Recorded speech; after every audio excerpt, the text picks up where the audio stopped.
Bonjour, comment ça va vous? Ah, attendez, pardon, excusez-moi, je m'intéresse à vous alors que... Aujourd'hui, vous avez vu dans le titre, enfin, je veux dire, ça va parler de moi. Aujourd'hui, c'est une vidéo FAQ. Et mes amis, ça fait un petit moment qu'on n'a pas fait de questions-réponses et ça me manquait, surtout que voilà, j'ai des vidéos en préparation qui vont être très cool, mais je me suis dit que entre, ça serait sympa de faire des petites vidéos comme ça en supplémentaire. Si jamais il y en a qui sont intéressés par ma petite vie de meuf pas intéressante, bah c'est parti quoi. Comme d'habitude, vous m'avez posé les questions sur Instagram, @senzopinsta, followez-moi là-bas si c'est pas fait, ok? Parce que je vous vois, hein, il y en a plein qui sont pas follow et pourtant c'est là-bas que je fais la plupart de mes concepts où je vous demande de participer, etc. Donc vraiment rejoignez-moi, c'est important. As-tu des fois envie d'être petite? Je trouve ça drôle comme question parce que tout le monde sait ou pas. Il y a encore des gens quand ils me croisent dans la vraie vie, ils sont là, oh my god, je t'imaginais pas si grande, alors que je suis là genre, je dis littéralement dans toutes mes vidéos que je fais 1m84, j'ai été chez le médecin, j'ai vérifié, c'était bien 84 et pas 83. Centimètres de plus vers l'espace, c'est comme ça qu'il faut le voir, vers l'infini et au-delà. Et honnêtement, non. Petite, non. Moi, j'ai toujours rêvé de faire, attention, c'est très précis, 1m73. Genre, c'est vraiment pour moi la taille parfaite. Les gens qui font cette taille-là, genre 72, 73 et tout, je vous trouve parfait. En fait, c'est assez grand que pour être élégant, parce que, ok, on peut être petite et élégante, hein, commencez pas à... Allez, c'est bon les minimoys, on se calme, là. J'aime bien le fait que le corps soit long et grand, ça fait genre un peu plus élancé, etc. Et que si j'étais petite, je pense que ça me ferait moins plaisir. Après, je pourrais mettre masse talons, mais franchement, les talons, c'est une torture. Du coup, 1m73, c'est genre la taille parfaite pour mettre des talons quand même et pas être trop grande du coup. Quelqu'un qui mettrait des talons serait quand même plus petit que moi. Donc du coup, pour répondre à ta question, j'aurais aimé être plus petite peut-être, mais pas petite. Et d'ailleurs, je dis ça, mais en vrai, à l'heure d'aujourd'hui, si je pouvais changer ma taille, je sais pas si je le ferais, tu vois. Genre à l'époque, je pleurais beaucoup pour ça, enfin, je me sentais super à l'écart des groupes, etc. Mais maintenant que la plupart de mes amis, sont sur internet, et même pour qui je suis, bah je me sens plus comme avant, ou avant, vous savez, c'est des groupes au collège, et genre, si tu fais une tête en plus, t'es mis à l'écart parce que non seulement les gens parlent à leur niveau, t'es différente quoi. Donc du coup t'étais un peu exclu et maintenant c'est plus le cas du tout. En plus on me fait beaucoup moins remarquer ou alors on me le fait remarquer mais je m'en fiche, alors qu'à l'époque tout le monde était là, ah mais t'es grande et machin et hein. Alors d'aujourd'hui je suis tellement à l'aise avec que du coup ça ne me dérange plus. Ton lapinou à quel âge? Alors Bali est né le 16 mai je crois et du coup là à l'heure actuelle on est le 21 septembre, ce qui lui fait 4 mois. Quelle est la vidéo que tu aimes le moins? C'est marrant comme question. Honnêtement sur ma chaîne je dirais que c'est la vidéo Vos pires bêtises, c'est chaud là, que j'ai sorti en 2020 lors du confinement, parce que c'était une période où vraiment je faisais plein de concepts qui me faisaient kiffer et je voulais vous sortir plus de vidéos. Et donc pour vous sortir plus de vidéos, faut faire un sacrifice entre la qualité et la quantité. Et là, pour le coup, moi, ce genre de concept, ça me fait pas kiffer. Vous avez bien aimé, genre il y a 200 000 vues et tout, genre les gens ont bien aimé. Après, je l'aime le moins, mais je l'aime quand même parce que je l'ai faite pour que les abonnés fidèles qui ont envie de regarder un truc puissent regarder un truc. As-tu un gros projet en cours ou que tu aimerais faire? Un gros projet en cours, non. J'ai des futures vidéos qui vont venir, qui sont vraiment chouettes et tout, mais j'ai pas de projet de style livre, objet, déco, etc. J'ai pas de projet à ce niveau-là, mais que j'aimerais faire, oui, franchement. Là voilà, vous me connaissez, merci de me suivre depuis si longtemps, mais j'ai eu beaucoup de phases d'irrégularité parce que bah j'avais repris des études à un moment, et puis après il y a des moments où c'était tu sais, je bossais mais à la fois pas trop, donc j'étais là qu'est-ce que je fous, tu vois. Mais il y a des phases où voilà, j'ai beaucoup eu de remises en question et j'étais pas hyper active, etc. Donc là j'essaye principalement pour l'instant de bosser sur ça, sur ma régularité, et sortir des trucs sur TikTok, @senzoptiktok, c'est pas compliqué, sur Instagram, @senzop. Et voilà, pour l'instant je focus là-dessus, mais quand on sera arrivé à un bon stade où je serai hyper régulière et que tout roulera comme une machine bien huilée, je sais pas c'est quoi l'expression, sur des roulettes. Là à ce moment-là j'aimerais vraiment faire un truc. Par exemple ça fait depuis que j'ai 16 ans, oh mon dieu, j'en ai 24, ça fait 8 ans oh. Ça fait depuis que j'ai 16 ans que j'ai commencé à écrire un livre que je n'ai jamais terminé. Que je n'ai même pas, enfin j'ai pas dépassé le chapitre 3. Hein. Je dis j'ai commencé à écrire un livre, hein, mais en vrai, y a rien, tu vois, y a juste l'idée, enfin toutes les idées sont peaufinées, etc. Mais il faut que je prenne le temps de l'écrire et pour l'instant, bah je ne peux pas, vu que c'est encore moi qui fais mes montages, etc. J'ai pas de temps libre pour faire ça. Mais dans le futur, pas très proche, parce que ça va prendre du temps d'écrire un livre, c'est pas un livre juste en mode audio-description, c'est avec une histoire et tout, un monde... Bref, une grosse histoire trop cool, que j'aimerais bien un jour adapter en série, mais bon pour ça faudrait déjà commencer par sortir le livre. Un jour j'aimerais vraiment vous proposer ça comme projet, et pourquoi pas une boutique. Mais... on verra ça en 2022. Ou 23. Si tu n'étais pas youtubeuse, tu voudrais faire quoi? Je pense que j'ai déjà répondu dans une autre FAQ, mais ça aurait été fleuriste ou décoratrice d'intérieur. Es-tu amoureuse d'un youtubeur ou d'une youtubeuse en particulier? C'est trop mignon cette question, c'est trop chou. Déjà, j'apprécie le fait que tu es mi-youtubeuse aussi, ça veut dire que tu n'es pas dans le jugement, que je dois pas forcément être amoureuse d'un mec, et ça c'est très bien. Mais non, Bah non, je suis avec mon chéri, donc j'aime mon chéri. À l'époque, j'ai eu un méga coup de foudre pour Logan Paul avant qu'il filme des trucs louches. Et c'est tout. Francophone, je crois pas que j'ai eu de youtubeurs que j'aimais particulièrement. Est-ce que tu as déjà cassé un truc pendant tes tournages? Alors oui, totalement. J'ai cassé toutes mes caméras. J'ai cassé une caméra quand j'ai fait le 30 000 cosplay en mode Yumeko et tout, et je filmais des scènes et tout, et bam, c'est tombé cassé. J'ai cassé une caméra pendant la vidéo où je préparais la surprise pour Dejna. Mais ouais, beaucoup de caméras, ouais. D'ailleurs, attendez, je vais scotcher celle-ci parce que ça va dans ta vie. Anyways, love you too. Honnêtement, bah, je vous en avais parlé dans un vlog, le vlog du lapin justement. Il y a de ça 2 mois, exactement 2 mois, je faisais un méga mental breakdown comme j'en avais pas fait depuis quand même plusieurs mois, j'allais pas dire très longtemps parce que je pleure souvent, enfin c'est trop chiant, mais depuis que je suis dans la vie d'adulte surtout c'est vraiment dur, enfin être un adulte c'est nul, ça pue du cul. Donc restez des enfants et profitez de l'école et profitez de vos camarades parce que quand c'est terminé tout ça, ça devient compliqué, ok. Mais bref, j'ai fait un des plus gros mental breakdown que j'avais pas fait depuis super longtemps et je me sentais super mal. C'est vrai ce qu'on dit, une fois que tu touches le fond, bah tu ne peux que remonter et c'est vraiment ça qui m'est arrivé parce qu'au final j'avais tout perdu, enfin dans ma tête, en vrai j'ai pas tout perdu, mais je suis un peu dramatique, ok, mais à mes yeux j'avais tout perdu et donc je ne pouvais que retrouver des choses avec mes actions, me motiver et voilà, parce qu'en fait j'étais super triste parce que je doutais de moi, je doutais de plein de choses, je doutais de mon contenu, je doutais de tout, genre je doutais de tout et j'étais très seule chez moi, je me sentais super seule. Il y a aucun de mes amis qui habite proche de chez moi, il y a pas ma famille, rien du tout, elle est en Belgique genre. Parfois c'était difficile, je me sentais très seule et c'est pour ça que d'ailleurs que j'ai pris Bali. Depuis que je l'ai, je vais beaucoup mieux déjà parce que j'ai plus de responsabilités, donc voilà, j'ai un petit être dont je dois m'occuper, donc je ne peux pas me laisser mourir. Je dois travailler, ramener du flouze et nourrir mon lapin, tu vois ce que je veux dire. Je vais être totalement transparente avec vous et honnête. YouTube, c'est un monde parfois de requins et il faut savoir penser à argent. Je n'arrive pas à penser à argent. Il y a eu une phase genre de 4-5 mois où j'ai réussi dans ma vie, c'est tout. C'est la seule fois où j'ai réussi à penser à argent. Sinon moi je pense toujours oui mais ça me plaît pas de faire ce concept là, j'ai pas envie de me forcer, j'ai pas envie de faire des feats avec des gens que je connais pas trop. Je suis très chiante, genre je suis plus en mode on dirait que c'est un jeu pour moi qu'un travail. Et le problème c'est que c'est un travail, donc il faut que j'apprenne à penser à l'argent de temps en temps et donc me motiver et bosser comme tout le monde parce que les gens dans la rue qui vont au travail, ils vont pas juste dire non en fait j'ai pas envie ce matin et y rentrer. Et là du coup il y a 2 mois, pour être honnête avec vous, hein, vraiment je vous dis tout, il y a pas de secret entre nous, j'ai fait ma compta et j'ai pleuré. J'ai pleuré toutes les larmes de mon corps parce que je me suis rendu compte que d'ici quelques mois, si je me bougeais pas les fesses, je serais expulsée de chez moi. Pas vraiment expulsée parce que forcément si j'ai un problème, ma famille m'aidera, me donnera des sous, machin, mais j'ai pas envie, enfin j'ai 24 ans, j'ai pris mon indépendance moi-même et c'est pas maintenant que je vais aller retourner demander des sous à ma mère parce que je galère ou quoi. Et donc j'en suis arrivée à un stade où vraiment c'était compliqué parce que voilà, les impôts tu connais, j'étais un peu surprise, c'était la première fois que je payais des impôts de ma vie.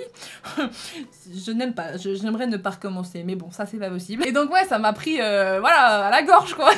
J'étais là, mais je veux manger s'il vous plaît. Bref, tout ça pour dire qu'en tout cas c'était très difficile, mais depuis ça m'a fait un gros déclic, je me suis déterre en fait, tout simplement. Je peux pas juste rien faire de mon temps, de toute façon moi je suis beaucoup plus heureuse quand je crée, c'est ça qui n'a pas de sens. Je suis plus heureuse quand je crée mais j'ai la flemme parfois. Makes no sense. Mais je trouve quand même qu'on vit dans un monde compliqué où tout est très cher et tout est très difficile à faire tout seul. Je pense aux gens qui ont des salaires où ils ne peuvent pas se permettre de payer un appartement tout seul ou une maison tout seul et d'avoir leur propre voiture, etc. Et qui sont obligés parfois de vivre avec un compagnon qui ne leur convient pas ou qui est violent ou qui est méchant ou avec qui t'es pas heureux tout simplement. Je voulais aussi passer un message aux streameuses, youtubeuses, etc. aux gens qui essayent de vivre de leur passion, que ce soit la photographie ou n'importe quoi. Courage les gars. Je sais que c'est pas facile de vivre de son art, dit-elle, la meuf elle est youtubeuse, vivre de son art. Hein. Non mais je veux dire c'est vraiment pas facile et je vous admire pour faire ce métier et être aussi assidu dans ce que vous faites et même si vous l'êtes pas je comprends. Pardon, ne te dérange pas? Même si vous ne l'êtes pas, je comprends que c'est difficile et on est ensemble. En tout cas, si c'est votre cas, n'hésitez pas à vous livrer dans les commentaires et voilà, qu'on discute. As-tu des frères et sœurs? Oui, j'ai 2 sœurs, une de 8 ans de plus que moi et une de 12 ans de plus que moi et à côté de ça, j'ai énormément de demi-frères et sœurs. Tu vas faire de la musique? J'ai pas joué au piano depuis des mois et des mois. J'ai oublié tout ce que j'avais appris. Mais en fait, c'est juste une question de temps. J'ai l'impression qu'il n'y a pas assez d'heures dans une journée. Plus on vieillit, plus les heures dans la journée se raccourcissent. C'est pas possible. Quand j'étais gamine, j'avais 8 ans. J'avais l'impression qu'une journée d'été, ça durait 15 jours. Et là, aujourd'hui, j'ai l'impression que ça dure 15 minutes. Donc quand je trouverai le temps, ouais, j'aimerais beaucoup me perfectionner au piano. Et puis un jour, j'aimerais bien faire un clip musical. Parce que j'adore chanter, mais j'ai pas une belle voix. De toute façon, si on atteint les 500 000 abonnés un jour... je vous avais promis, à cause de la vidéo star, je sais plus si vous vous souvenez, mais bon. Pas trop dur d'être la queen des bad bitch. Oh, écoute, quand même, c'est pas facile tous les jours. As-tu déjà eu des dramas sur YouTube? Alors, cette question, je l'esquive depuis 4-5 ans maintenant. J'aime pas parler drama en général. Moi, je suis quelqu'un de très peaceful. Genre, je n'aime pas du tout avoir des problèmes. J'aime pas quand les gens me détestent. Après, bon, il y a des gens qui vont forcément me détester. Je veux dire, en fait, je m'en bats les steaks des gens qui me détestent. Mais il y a une époque où vraiment ça m'atteignait beaucoup. Et donc, je vais vous raconter l'histoire des dramas que j'ai eu sur YouTube. J'en ai pas eu beaucoup parce que globalement, bah, comme je vous l'ai dit, je suis quelqu'un de très pacifiste. Genre, je vais pas du tout aller me prendre la tête avec les gens, pas du tout. Sauf s'il y a un truc qui me plaît pas, tu vois, je vais leur dire en toute honnêteté, mais je vais pas leur dire de manière à être attaquante ou blessante ou n'importe quoi. Je vais juste mettre les choses au point pour dire, ok, moi ça me plaît pas, ça me rend triste. Si la personne elle le prend, bah tant mieux, on redevient copine et y a plus rien, voilà. Et si la personne ne le prend pas, bah elle disparaît de ma vie, voilà, tout simplement. Mais à l'époque, j'étais une toute autre personne et j'ai eu 2 dramas. Je vais pas donner de nom, évidemment, et n'essayez s'il vous plaît pas de savoir de qui je parle parce que je trouve pas ça fun. Enfin, j'en parle pas pour descendre ces personnes-là, genre au contraire, c'est des personnes qui ont plein de qualités, tu vois, c'est juste qu'on n'était pas d'accord sur des points. Mais à l'heure d'aujourd'hui, tout va bien avec ces personnes, genre tout est réglé, y a plus d'embrouille, rien du tout, on s'est expliqué il y a des années déjà et tout va bien. C'est pour ça que j'en parle d'ailleurs, si ça allait mal, je le dirais pas. Mais on va parler du plus gros drama qui m'est arrivé et c'était un drama avec une youtubeuse que j'affectionnais beaucoup. À l'époque, vraiment, j'ai eu un méga coup de cœur pour une nana que je connaissais pas de base, tu vois. Vous savez quand vous avez des sentiments tellement forts que vous... Attends, ça va faire bizarre comme phrase, ok? Quand vous avez des sentiments tellement forts que vous ne savez pas si c'est de l'amour ou de l'amitié. J'étais pas amoureuse d'elle, ok? Mais vraiment pas. C'était quelqu'un de super sensible, d'intéressant et que je trouvais drôle. Et donc je m'étais attachée très vite. À l'époque, je m'attachais très vite toujours. Maintenant, plus du tout. Parce que j'ai appris de mes conneries. Mais à l'époque, je m'attachais en 2 secondes. C'est pour ça aussi que j'avais des émotions. Là, tu vois, j'étais la meuf. Je me sentais abandonnée par tous. Donc forcément, dès que quelqu'un matchait un peu, ça c'était fois 1000, quoi. Et on se parlait très souvent sur Discord, etc. Au point que je venais quasi tout le temps sur son Discord. Et du coup, elle avait plein d'amis sur Discord que quand elle était pas là, bah je venais quand même au fur et à mesure et je papotais avec ses amis, etc. Et un jour, ses amis ont décidé de faire une rencontre IRL avec moi, histoire de se rencontrer et de passer une journée tranquille. J'ai rencontré certains de ses amis et il y avait un gars. C'est une histoire de garçon. J'ai jamais eu de problème avec les garçons dans ma vie, mais là c'était la seule histoire de garçon où j'ai eu un problème. Il y avait un gars dans son groupe d'amis justement, avec qui ça a matché au point de vue amoureux. Ma pote et lui se connaissaient depuis très longtemps et tout. Mais bon, il y avait pas de trucs bizarres entre eux ou quoi, enfin en tout cas pas que je sache. Elle m'avait juste parlé d'une anecdote à l'époque, qu'elle avait ressenti un petit truc et tout, mais à l'heure d'aujourd'hui c'était plus ça. Enfin en tout cas c'est ce que j'avais cru comprendre. À un moment je suis sortie avec ce gars, ça s'est peut-être pas fait dans les conditions parfaites, genre il y a une soirée où genre vraiment moi j'étais en mode full in love et tout, et puis elle allait pas très bien et du coup lui il savait pas trop de qui s'occuper parce que en fait moi aussi j'allais pas très bien, enfin c'était le bordel. Franchement il y a eu une soirée horrible, ça s'est mal passé et tout, et j'avoue que j'ai été une amie de merde sur le coup. Franchement j'ai pas été là pour elle alors que enfin moi j'étais en train de roucouler dans mon coin, c'était horrible. Bref j'étais vraiment débile, ok, à l'époque, j'ai beaucoup mûri. Et donc bref, moi n'ayant pas réalisé que ça l'avait blessée et que ça aurait pu la déranger potentiellement ma relation avec son pote, bah j'ai vécu ma vie, je suis rentrée chez moi, etc. J'ai fait ma vie et tout. Je lui ai écrit, et puis pas de réponse. Oh, ok. Je passe sur le Discord, j'essaie d'être là, tu vois, et à chaque fois c'est un peu un ton froid et je sens qu'il y a un truc qui va pas, tu vois. Les mois passent et puis après, bref, j'entends des on-dit sur moi de son côté, etc. en mode ouais, machin m'a dit que nanana, et j'étais là quoi, mais pourquoi elle me parle dans mon dos et tout, enfin je comprenais pas, bref. Et de là est parti un énorme drama en mode pendant des mois durant on se détestait. Pour elle j'étais sa sorcière, pour moi c'était ma sorcière, enfin c'était... Non, au final, moi c'est même pas qu'elle était ma sorcière, c'est qu'elle me manquait de ouf. Mais vous savez quand la frontière entre l'amour et la haine est très forte, tu peux aimer beaucoup quelqu'un et être trop attaché à quelqu'un, mais si la personne te tourne le dos, tu vas la détester, tu vas être là, putain, elle me tourne le dos et tout. C'est vraiment une nanana, parce que les émotions fortes, elles vont se transformer en autre chose qui sera aussi fort, donc ça sera de la haine, ça peut pas être juste du mépris, tu vois. Non, l'amour fou, ça deviendra de la haine. Je la détestais de ouf, et je m'étais dit, en fait, elle en a rien à foutre de moi et tout, elle est jalouse, ou je sais pas c'est quoi son problème, pourquoi elle vient pas parler avec moi, enfin bref, c'était un bordel comme ça. Et ma relation, du coup, c'est une catastrophe aussi, enfin, ça allait, je veux dire, entre nous, on s'amusait bien et tout, mais il y avait cette part de pourquoi est-ce que toi t'essayes pas de résoudre les choses, je veux dire, c'était ta pote, et je pense qu'elle est vexée parce que, bah, elle avait l'impression qu'il lui tournait le dos à cause de moi. Et donc, bref, ça a duré pendant 7 mois, cet embrouille, et je vous jure, je n'ai jamais eu d'embrouille qui durait aussi longtemps, à part avec ma meilleure pote. Ma meilleure pote, ouais, on s'embrouillait pendant un siècle et tout, mais bon, elle c'était différent. À l'heure d'aujourd'hui, il y a plus de ça. Mais ouais, on s'embrouillait pendant 7 mois et je déteste ça. Et surtout dans le métier que je fais, YouTube et tout ça, bah j'avais toujours peur quand il y avait des... Après, j'étais une connasse aussi, je lui faisais des tweets visés, la pauvre. Mais j'avais toujours peur qu'elle sorte un tweet ou qu'elle dise à des gens du milieu, ouais, machin, elle a fait ça, ouais, machin, t'as vu ça, ouais, nanana. En plus, elle avait des trucs... Elle avait des dossiers sur moi, forcément, on s'est raconté tout, tu vois. Donc forcément qu'elle savait des choses horribles sur moi. Donc voilà, pendant 7 mois, j'étais comme ça, au point que j'ai développé de l'eczéma et que j'avais tout le temps, c'est pas très glamour, attention, situation, envie de et la diarrhée. Genre vraiment très souvent j'avais ça parce que j'étais extrêmement stressée par la situation et que j'ai de l'eczéma, des plaques de stress, ça ne m'était jamais arrivé de ma vie, tu vois. Et quand j'ai eu ça, je me suis dit non, c'est trop, faut faire quelque chose. Et donc là, j'ai dit à mon copain, ouais, enfin mon ex-copain, je lui ai dit ouais, fais quelque chose et tout machin. Et bref, je sais plus ce qui s'était passé, mais un jour il m'a quitté pour reparler à cette nana.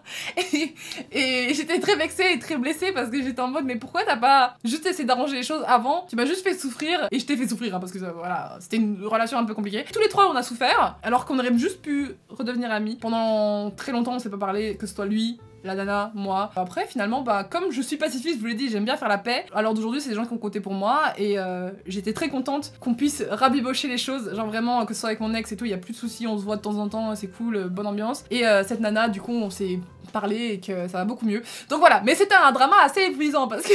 Donc voilà, ça le premier drama c'était une histoire de garçon. Et le deuxième drama de YouTube...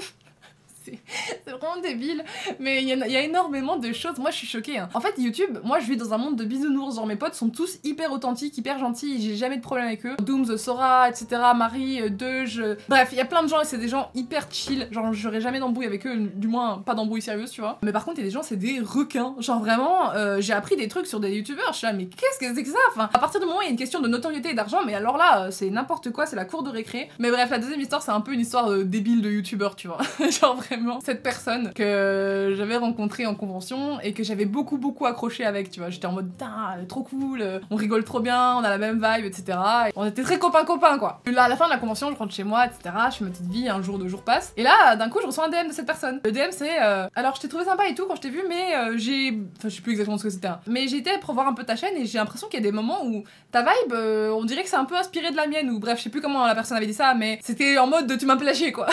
Moi, c'était mon tout début. Genre j'étais en 2016 hein, les gars, j'étais un petit bébé, j'avais 18 ans, la personne était plus âgée que moi, je venais de débuter YouTube, enfin vraiment j'étais pas prête pour le drama, rien du tout quoi. Et là, recevoir ce message, j'étais en mode bah non, enfin moi j'essaie toujours de calmer les choses, je disais je comprends pas et tout, pourquoi tu dis ça et tout, je connaissais même pas ta chaîne avant, enfin je connaissais de nom, tu vois, les gens dans les commentaires ils arrêtaient pas de dire ah tu devrais faire ça avec cette personne, ah tu devrais... Vous connaissez les commentaires YouTube, on va toujours me parler de tel youtubeur, surtout à l'époque où vraiment il y avait les vibes yandere, les petits jeux etc, bah forcément tout le monde voulait que je fitte avec les gens qui faisaient les mêmes jeux, donc du coup chez cette personne comme chez moi il y avait tout le temps des commentaires en mode ouais thumbs up et machin et thumbs up et puis après oh et machin, moi ça me dérangeait pas mais cette personne ça l'a dérangé parce qu'elle s'est dit ok il y a des similitudes dans nos contenus, je sais pas, elle a dû croire que c'était une place que j'essayais de lui prendre, alors que honnêtement moi ces vidéos je les regardais pas, genre j'ai commencé à regarder ces vidéos après l'avoir rencontrée tu vois, enfin je suis tombée dessus une fois ou deux avant de la rencontrer et je trouvais ça vraiment stylé, mais genre je regardais pas ce genre de vidéos, enfin moi je regarde pas les mêmes contenus que moi je fais, c'est assez bizarre de dire ça, mais à part les contenus de mes potes et tout je regarde pas, sinon je regarde des trucs américains, enfin bref rien à voir tu vois, genre je me serais pas amusée à me faire toutes ces vidéos en mode ah je vais grave plagier ça, donc cette personne j'ai essayé de la mettre d'accord sur ce que je pensais en mode mais de toute façon non j'ai pas voulu copier, et quand bien même c'était un truc vraiment banal que plein de youtubeurs faisaient à l'époque, genre JDG etc, c'était mettre un peu les jeux vidéo en scène, jouer et tout, enfin moi de base je fais des sketchs, à la base quand j'ai tout commencé je faisais des sketchs sur Harry Potter, je voulais faire des sketchs sur World of Warcraft, donc j'adore me déguiser depuis toute petite tu vois,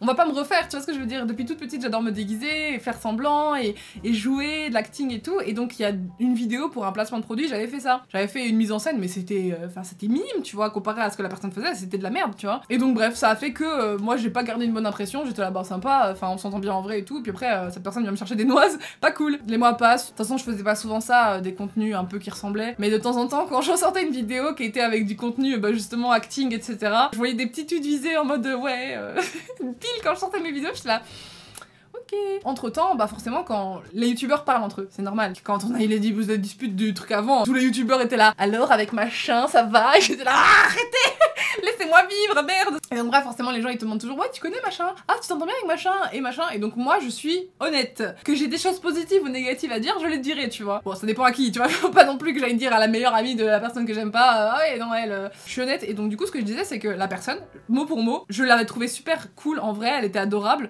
Par contre après elle m'avait fait ça, enfin en fait j'ai fait que raconter les faits, et les gens de même ont dit mais what the fuck, c'est pas cool et tout, enfin c'est trop bizarre et tout nana. Et j'avais même pas remarqué que ça parlait de moi, mais petit à petit à chaque fois de temps en temps je voyais des tweets visés tu vois, et j'étais là oh je me demande bien de qui cette personne parle tu vois. C'était moi. Moi je savais pas que c'était moi. Et bref, les mois ont passé, presque les années, tu vois, où on se parlait pas du coup avec cette personne. Et un jour, j'ai une amie qui, je sais pas pourquoi elle a fait ça, mais elle nous a mis dans un groupe ensemble. Elle savait pas du tout mon amie, tu vois, elle avait jamais entendu parler de ça. Et d'un coup, ça part en couille, tu vois, genre en mode ouais, de toute façon, pourquoi tu m'as mis avec cette meuf là, elle me parle trop mal, elle parle mal de moi et tout, et j'étais là quoi. Et donc en fait j'ai compris que malheureusement quand j'ai raconté aux gens ce qui s'était passé, bah les gens je sais pas, ils ont peut-être envenimé, je ne sais pas ce qu'elle a entendu de ses oreilles cette personne, mais c'était des trucs pas cool. Elle m'a dit moi ça m'a blessé et tout d'apprendre ce que tu disais sur moi, etc. Alors que je disais littéralement juste ce qui s'était passé, mais... Et donc bref, on s'est mis d'accord, on a parlé, etc. Et maintenant ça va beaucoup mieux, enfin on se parle pas spécialement, mais on s'est recroisés, ça s'est bien passé. C'est une personne qui est adorable, c'est vraiment ça. Je pense juste que, je sais pas, elle était peut-être dans une phase de sa vie où elle était en train de se poser des questions et que du coup, voilà. Et moi j'étais un bébé qui débarquait, ça se trouve j'ai fait des conneries aussi, tu vois, on fait tous des erreurs, mais voilà. Et donc du coup c'est les seuls 2 dramas que j'ai eu, c'était un drama d'amour et un drama de plagiat. Mais sur YouTube, il y en a tous les jours, genre je suis sûre que dans ma carrière, il y aura des gens qui vont dire ouais, ce concept-là, je l'ai fait avant toi et tout, bah gros, enfin tout le monde fait des concepts maintenant sur YouTube, ça se partage, enfin qu'est-ce que tu veux faire? On peut pas réinventer tout, tout a été fait quasi. Mais je suis contente de vous en parler parce que ça fait des années que je n'en parle pas, parce que bah j'ai pas envie qu'on cherche les personnes, qu'on les embête ou quoi, enfin c'est pas des mauvaises personnes du tout, c'est juste que on n'était pas d'accord, c'est tout. Où est-ce qu'on s'est rencontrés avec Dooms? On s'est rencontrés grâce à Adrigi, qui était un youtubeur streamer à l'époque, que moi je regardais beaucoup en live et elle connaissait personnellement, et il nous a invités pour faire une vidéo sur des pingouins qui font du ski. Et c'était en 2016, en mars. Vas-tu refaire des vidéos avec Marie et Dooms? Tu n'es pas prêt pour la vidéo de cette semaine, toi. Et du coup, la dernière question à laquelle je vais répondre, parce que je parle beaucoup depuis tout à l'heure, je pense, c'est est-ce que tu penses prendre un 2e lapin? Oui, j'aimerais beaucoup prendre une petite femelle. Là, Bali, il a 4 mois, il peut commencer à se faire castrer à partir de 5 à 6 mois environ. J'attends de le castrer pour être sûr qu'il n'y ait pas de problème, et puis de toute façon, même s'il y a une femelle, il faut la stériliser parce que c'est meilleur pour eux. J'hésite encore, parce que, mine de rien, Bali est tellement gentil. C'est un lapin, mais parfait, genre, il ne mange rien. Attends, il mange, hein.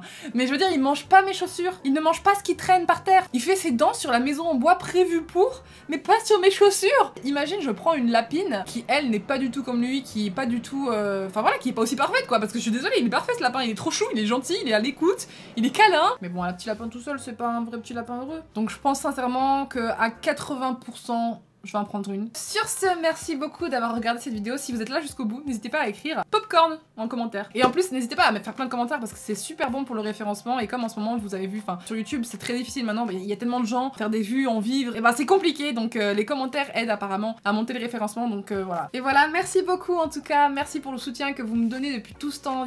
Ma vie ne serait pas ce qu'elle est sans vous. Et ça, vous le savez très bien. Mais je tiens quand même à le redire. J'ai pas envie de couper cette vidéo, je vous jure. J'ai envie de rester et de parler avec vous pendant des heures. Je vous aime trop. Mais il faut que j'y aille parce que là, il y a Twitch qui m'attend. Les lives. Sur Twitch, je fais des lives 4 fois par semaine environ. C'est sunsup-du-bas. N'hésitez pas à me rejoindre, mais il faut être respectueux dans les commentaires. Bref, sur ce, je vous fais d'énormes bisous et je vous dis à très bientôt pour de prochaines vidéos. Ciao, ciao les beaux gosses!